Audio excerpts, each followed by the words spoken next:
Shalom Bapak Ibu, berjumpa lagi dengan saya di sini di dalam renungan harian. Bagaimana kabarnya? Sehat, bahagia, harus. Yang penting kita selalu tetap bersyukur. Kalau bersyukur semua akan indah rasanya.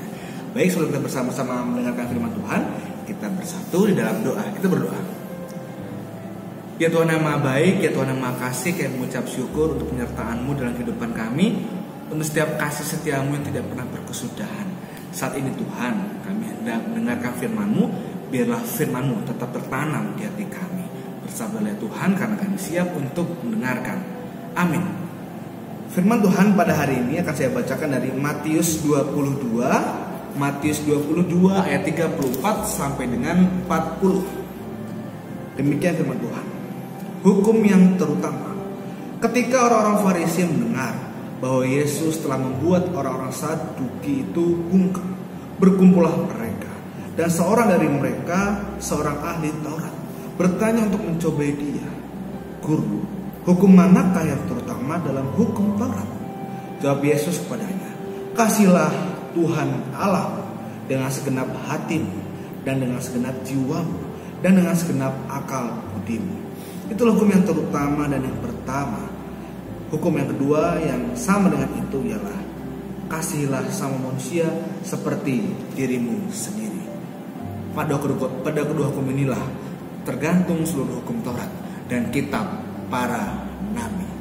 Demikian firman Tuhan pada hari ini. Berbagailah kita tidak hanya membaca, melainkan menerapkan serta merefleksikan di dalam kehidupan kita sehari-hari. Haleluya. Bapak, Ibu, dan saudara terkasih dalam Tuhan Yesus Kristus, Charles Swindoll, kalau saya salah ngomong, mohon dikoreksi. Charles Swindoll di dalam bukunya yang berjudul Kehidupan di Tepi Tebing yang Rapuh mengatakan bahwa 10% kehidupan manusia dibuat oleh hal-hal yang terjadi pada diri kita, sedangkan 90% kehidupan ditentukan oleh bagaimana kita bereaksi atau memberi proses atas kehidupan kita ini. Bacaan kita hari ini menyajikan pertanyaan orang Farisi untuk kesekian kalinya kepada Yesus. Ada sebuah perdebatan antara keduanya, seringkali berlangsung seru, berlangsung sengit. Namun apa yang bisa kita pelajari dari bacaan kita pada hari ini? Yang pertama, bahwa kebencian menyebabkan seseorang menutup diri terhadap sebuah kebenaran.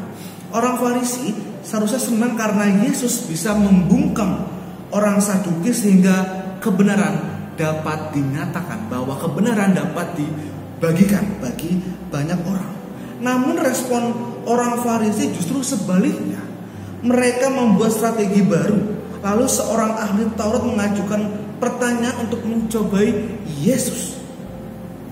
Di sini kebanyakan ahli Taurat adalah orang Farisi. Kebencian mereka kepada Yesus telah menyebabkan mereka tidak senang melihat bahwa adanya kebenaran yang dinyatakan oleh Tuhan Yesus. Dan yang kedua yang dapat kita pelajari bersama adalah membalas kebencian itu dengan kasih. Janganlah membalas kebencian dengan kebencian, janganlah membalas kebencian dengan kejahatan, tetapi membalas kebencian dengan sebuah kasih. Setiap kali Yesus menjawab pertanyaan orang Farisi, mereka langsung berusaha mencari cara untuk mencobai atau menyebabnya. Namun di sini Yesus membalas kebencian orang tersebut dan menanggapi pertanyaan ahli-ahli Taurat ini dengan baik, dengan sukacita. Sekalipun pertanyaan tersebut diajukan untuk mencobai, untuk mengetes sejauh apa sih Tuhan Yesus hebatnya. Karena jika Yesus menjawab hukum yang satu sebagai hukum yang terutama, maka ia seperti menganggap hukum yang lain itu tidak penting. Yesus bisa dituduh meniadakan hukum Taurat, meskipun motivasi ahli Taurat itu tidak baik. Di sini Yesus tetap melayani dan menjawab pertanyaan mereka dengan baik, dengan bijak, dengan hati yang tulus.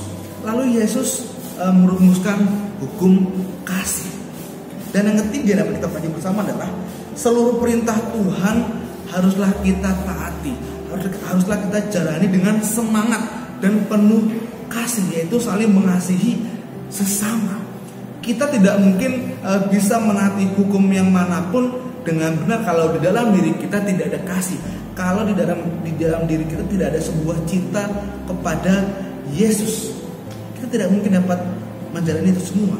Kalau di dalam diri kita tidak ada sebuah kebenaran dari Tuhan Yesus. Mengasihi Tuhan dengan akal budi atau pikiran hanya bisa terjadi kalau kita mengenal Allah dengan benar. Orang yang mengasihi Allah akan mengasihi sesama. Orang yang tidak mengasihi sesama tidak mungkin mengasihi Allah. Selamat untuk merayakan kasih Allah. Mari kita saling melengkapkan diri kita dengan berserah pada Tuhan. Janganlah berserah pada hal lain, dan janganlah kita percaya dengan hukum yang lain. Cukuplah hukum kasih yang kita terapkan dalam kehidupan kita sehari-hari. Amin. Kita berdoa. Ya Tuhan, kami mengucap syukur untuk firman-Mu yang begitu indah. Biarlah firman Tuhan tetap tertanam di hati kami, seraya kami menjalani proses kehidupan ini dengan baik. Saat ini Tuhan, kami berdoa untuk orang-orang terkasih kami yang sedang sakit. Biarlah Tuhan yang menjamah, Tuhan yang merangkul, Tuhan yang memberikan mukjizat-Mu, sehingga hanya kasih-Mu yang dapat menyembuhkan mereka. Kami juga berdoa Tuhan untuk orang-orang terkasih kami yang saat ini masih atau dalam terdampak corona.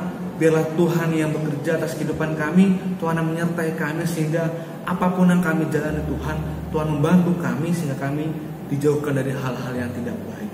Dan Tuhan, inilah doa dan permohonan kami serahkan ke dalam podcast tangan-Mu, Yesus Kristus, Sang Juru Selamat kami yang hidup. Amin. Demikian renungan harian pada hari ini. Sampai berjumpa lagi di renungan harian berikutnya. Dadah. Tuhan Yesus memberkati.